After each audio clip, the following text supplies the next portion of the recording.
So yo, what's up? Welcome back again mga kaligalig. Magandang araw, magandang hapon, magandang gabi kung nasan man kayong panig ng mundo. Meron tayong magandang paalala ngayon. At ito ay pinakikiusap ng ating embahada para dito sa mga Pilipinong nandito sa Poland or nasa kadikit na mga bansa. Bago natin simulan, papasukin muna natin yung ating intro. Pasok!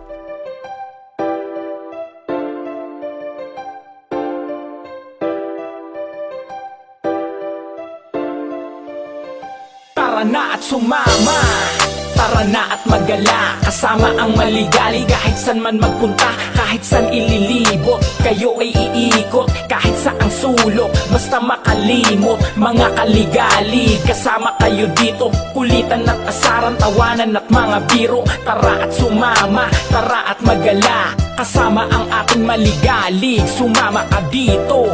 Ano, kamusta kayo? Tara sumama't manood, malilibang pa kayo. Pampatanggal ng pagod, galing sa trabaho. Magagandang lugar ipapakita sa video. Mga kaligalig, tara sumama ka. So yun, welcome back again mga kaligalig.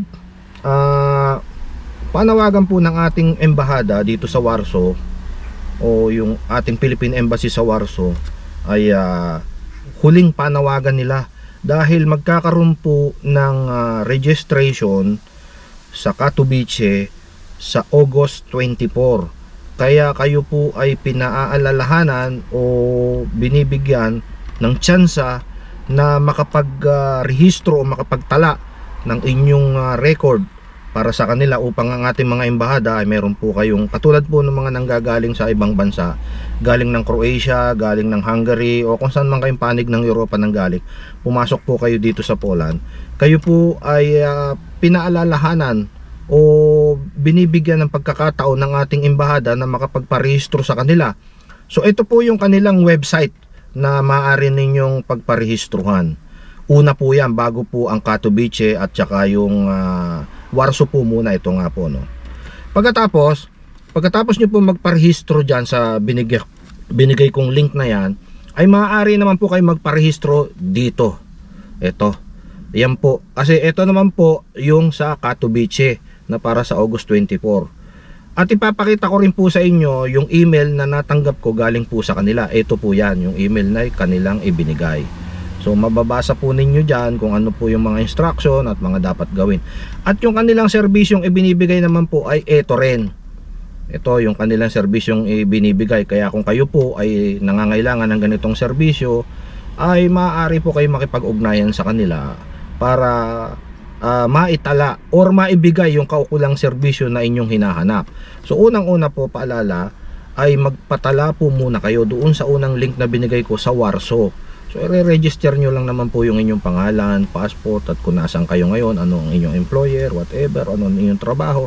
Sumunod yung link para sa Katowice, para doon sa mga serbisyo na inyong kinakailangan. So ito po ay talagang ipinakikiusap ng ating embahada na ikalat para sa mga kababayan nating nandito sa Poland na hindi pa po nakarehistro or hindi pa nakatala sa ating Philippine Embassy o sa ating embahada.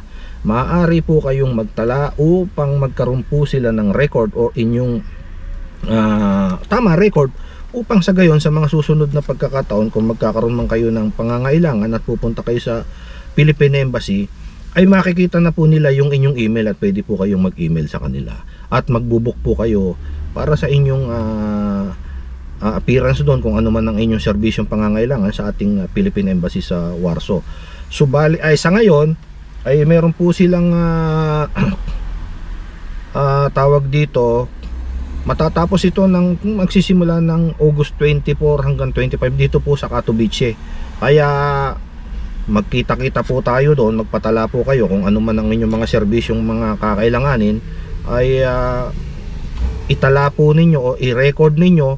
Makikita naman po ninyo doon sa ipinakita ko kanina kung ano yung inyong mga kakailanganin, at pagkatapos ay isend nyo sa kanila. So sila na mismo magre-ready nyan at kakausapin kayo kung anong number ang maibibigay sa inyo, anong slot.